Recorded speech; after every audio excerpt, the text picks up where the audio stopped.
Thank you. Thank you, thank you. Thank you, Florida Republicans, for bringing a former Florida resident across the finish line first. And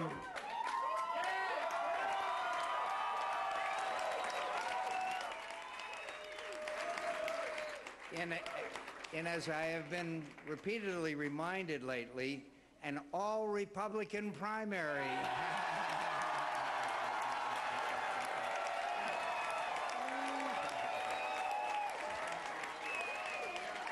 My friends, I've always loved this beautiful state.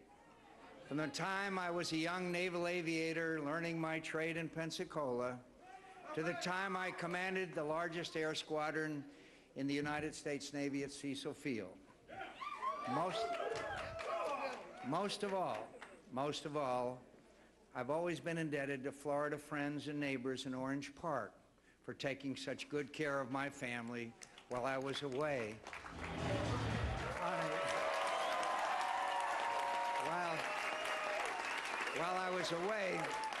on a longer than expected tour of duty.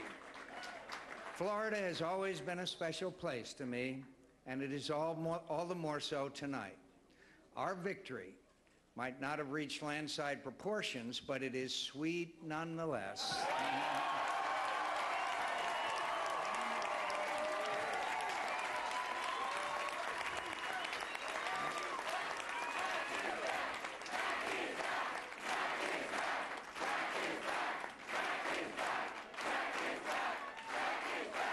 Friends, I am deeply grateful. I'm deeply grateful to everyone who worked so hard to make it happen. Time will only allow me to thank a few of our Florida supporters by name, but to everyone who in good times and bad devoted much time, energy, and hope to keeping our candidacy competitive, thank you from the bottom of my heart. Thank you from the bottom of my heart. And thank you, of course, to the great governor of Florida, Governor Charlie Crist.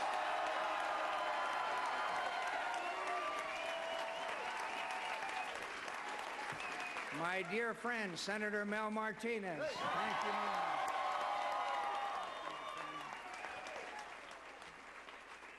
To Congresswoman Ileana Ross-Lehtinen. Congressman Lincoln and Mario Diaz-Balart. Representative Marcelo Llorente, Commissioner Mildred Fernandez, Representative Adam Hasner, Senator Darrell Peden, thank you, Senator Darrell Peden, Representative Ellen Bogdanoff, and Council President Darrell Davis. And thank you so much to our tremendous Thank you so much to our tremendous statewide volunteers, leadership who stuck with us for 18 long, very long months. And as always, I want to thank my family for their extraordinary support and encouragement. My wife, Cindy, daughter, Megan, and son, Doug, and my children who are not here. It's obvious to me, as it should be to everyone, that I could not have done this without you. My friends, this was a hard-fought election and worth fighting hard for. But I've been on the other side of such contests before and experienced the disappointment. I offer my best wishes to Governor Romney and his supporters.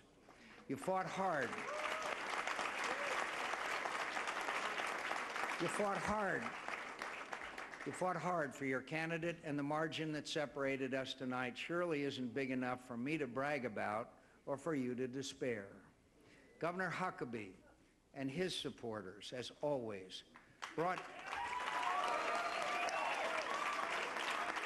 to this campaign conviction and passion and something we don't always have enough of in these contests, good humor and grace. Thank you, Governor Huckabee. And I want to thank my dear friend Rudy Giuliani,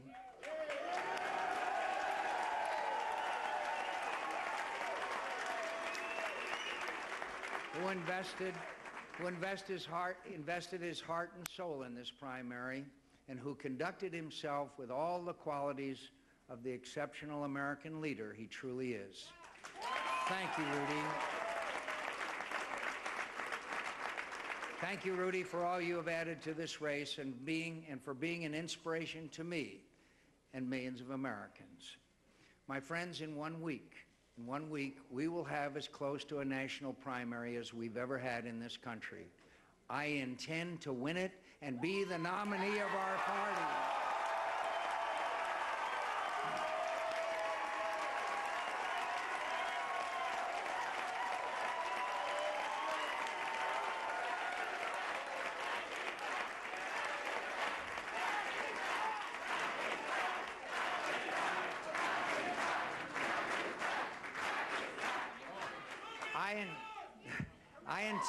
I intend to do that by making it clear what I stand for.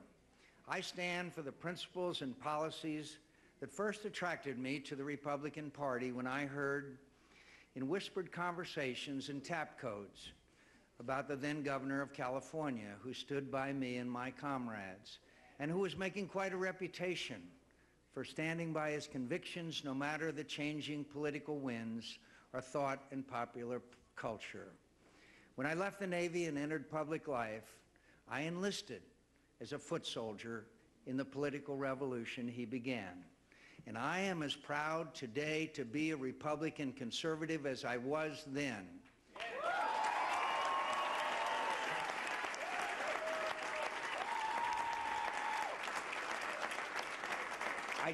I trust in the courage, good sense, resourcefulness, and decency of the American people, who deserve a government that trusts in their qualities as well and doesn't abrogate to itself the responsibilities to do for the people what the people can and want to do for themselves. We Republicans have always known that the first responsibility of government is to keep this country safe from all enemies, foreign and domestic.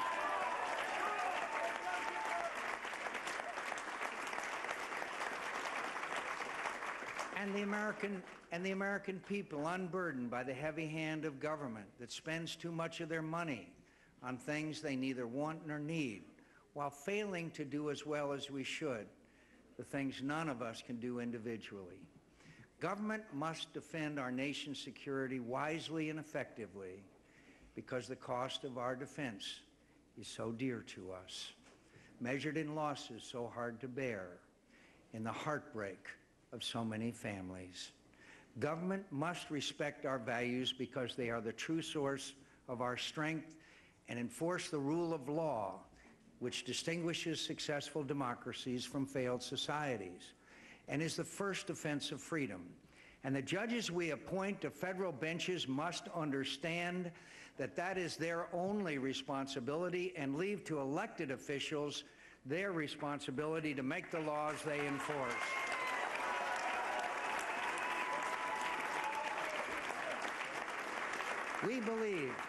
We believe government should do only those things we cannot do individually, to tax us no more than necessary and spend no more than necessary, and then get out of the way of the most industrious, ingenious, and optimistic people in the history of the world so that they can build an even greater country than the one they inherited.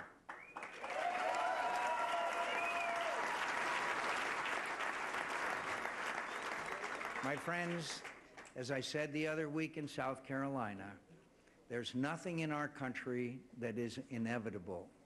We can overcome any challenge as long as we keep our courage and stand by the principles that have made our party and our country great.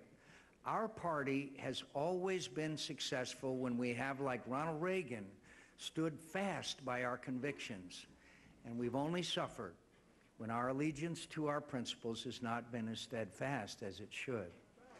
I intend to make my stand on those principles, and I am confident we will succeed in this contest and in the bigger one in November against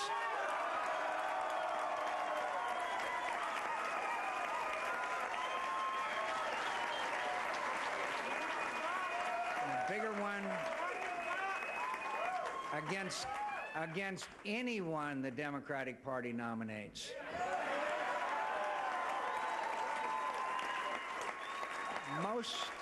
Most importantly, most importantly,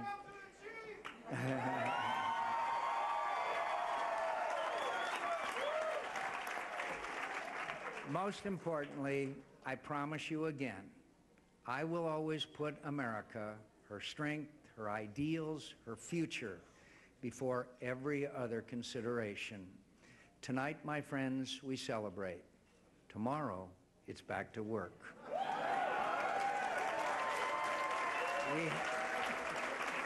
We have a ways to go, but we're getting close. And for that, you all have my profound thanks. Good night, and God bless you, and God bless America.